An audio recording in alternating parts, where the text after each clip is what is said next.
네, 오늘은 대출, 나이 50 먹고 대출 있는 거 이해 안 간다고 하는 사람이 있어서 그 부분에 대해서 좀 설명을 드릴까 합니다. 대출에 대한 편견을 없애셨으면 좋겠어요. 한번 보겠습니다. 나이 40대 중후반 아직도 대출이 있는 게 이해가 안 간다.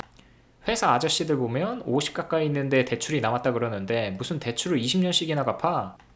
돈 안 모으고 뭐 했을까? 참 한심한 사람 많더라. 연봉이 1억이 넘는데. 왜 그러고 사는지 진짜 이해가 안 가네요. 라는 글이었습니다. 돈 안 모으고 뭐 했냐? 킬포예요. 자, 이 친구에 대해서 다들 어떻게 생각하시나요?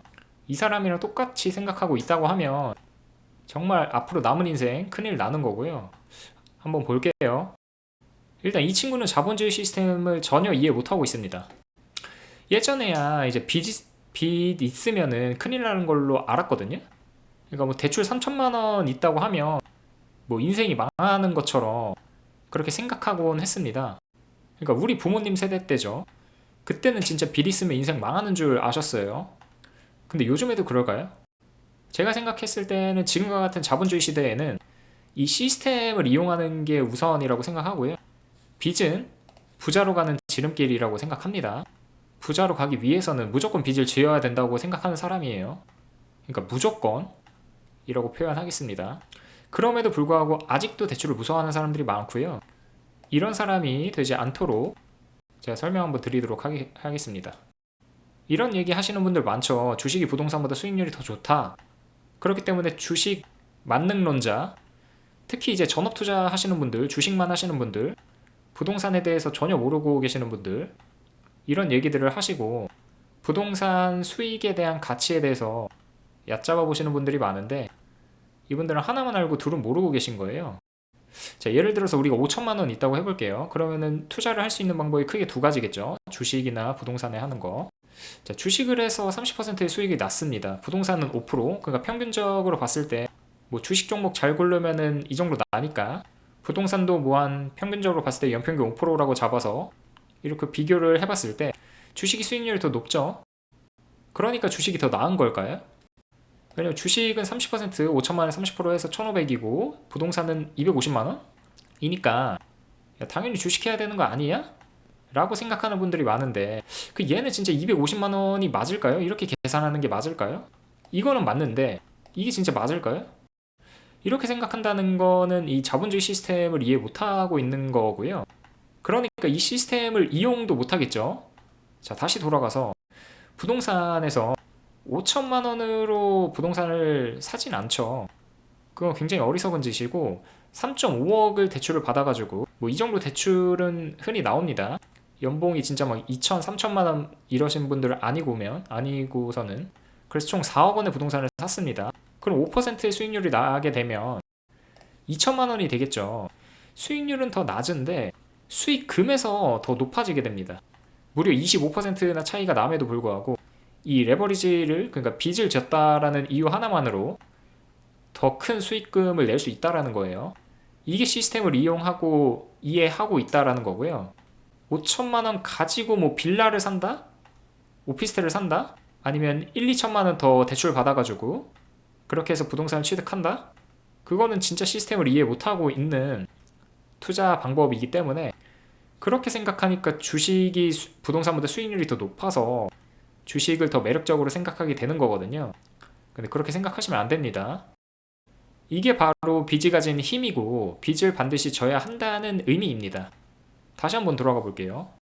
아까 이렇게 글 올린 사람, 자, 나이 50 먹은 빚 있는 회사 아저씨가 젊은 본인보다 더 낫다는 걸 깨달으셔야 되고요.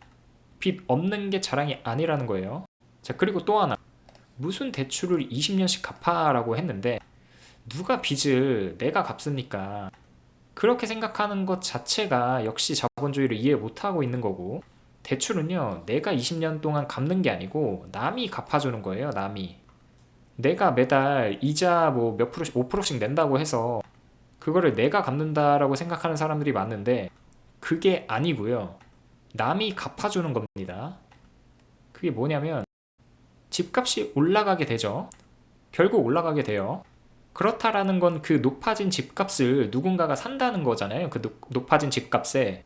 그럼 그 돈으로 내 빚을 차환하면 되는 거고요.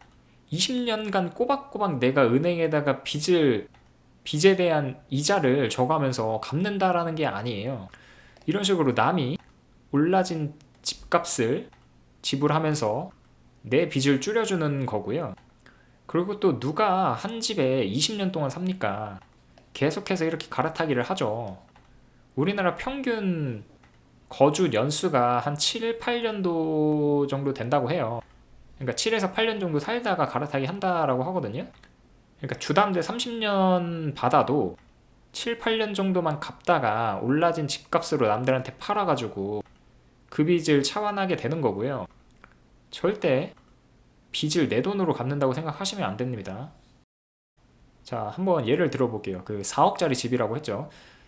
빚 3.5억 받아서 내 돈 5천만 원 해가지고 4억짜리 집을 취득했습니다. 그리고 7년 뒤 빚 3.5억 여전히 있다고 할게요.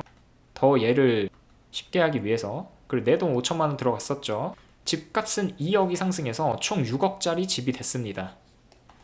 자, 이렇게 되면 빚은 처음에 내가 3.5억으로 졌으나 7년 뒤에 이 빚은 2억 원이 상승하게 됐으니까 1.5억이 되겠죠. 그러니까 내가 7년 동안 이 빚에 대해서 3.5억에 대한 빚을 하나도 안 갚고, 그러니까 원리금을 하나도 안 갚았어도 이 올라진 집값 2억 원이 빚 3.5억 중에 2억 원을 갚아줄 수 있다라는 거예요. 그럼 결과적으로 나는 1.5억의 빚만 남게 되는 거죠. 한 푼도 안 갚았는데. 자, 이런 식으로 내가 갚는 게 아니고 남들이 갚아주는 겁니다. 상승분 2억이라는 건, 그러니까 빚이 3.5억에서 1.5억으로 줄었다라는 거는 내가 2억을 벌었다는 거죠. 빚을 안 졌으면 이렇게 집값 상승분 2억 원을 먹지도 못했을 거죠. 자, 이래도 빚이 없는 게 자랑이라고 생각하십니까? 지난 10년간 우리나라 통화량이 줄어든 적이 없고요. 자, 보시죠. 계속 증가해요. 계속 떨어진 적이 없습니다. 이게 무슨 소리냐고요? 쉽게 말해서 어제 1,000원이 오늘은 990원의 가치를 지닌다라는 소리예요. 그러니까 분명 이 지폐에 1,000원이라고 써져 있지만, 그러니까 어제도 이 지폐가 1,000원 이 실물로 그대로 있고 오늘도 지폐 2,000원 실물로 그대로 있죠. 근데 똑같은 1,000원이지만, 겉보기에는 똑같은 1,000원이지만 어제는 1,000원어치 뭐 사탕을 살 수 있었다라고 하면 오늘은 이 1,000원짜리 지폐지만 990원만큼의 사탕만 살 수 있다라는 거예요. 그 말이 무슨 뜻이냐면, 겉으로 봤을 때는 똑같이 1,000원이지만 내가 구매할 수 있는 가치는 10원이 줄어든다라는 거예요. 사탕이 하나에 1원이라고 했을 때 어제는 1,000개 살 수 있었는데 오늘은 990개밖에 못 산다라는 의미입니다. 이런 논리 때문에 실물 자산의 가치는 상승하게 되는 거고요. 즉 부동산, 집값이 오르게 되는 원리입니다. 이걸 이해하고 계셔야 돼요. 이걸 모르고 있기 때문에 아까 그 친구는 대출을 가진 거에 대해서도 잘못됐다라고 생각하고 있는 거고, 본인이 더 낫다라고 생각하고 있는 거예요. 그 빚 있는 50대 회사 아저씨보다. 자, 레버리지의 힘은요, 10년간 갈 거리를 1년으로 좁혀주고요, 떨어지는 화폐 가치로부터 보호할 수 있는 힘이 됩니다. 또 이런 분들도 있죠. 대출 없이 집을 갖고 있어요. 자랑스럽게 얘기하는 분들이 계십니다. 근데 그러시면 안 되고요. 돈이 있어도 대출 받으셔야 됩니다.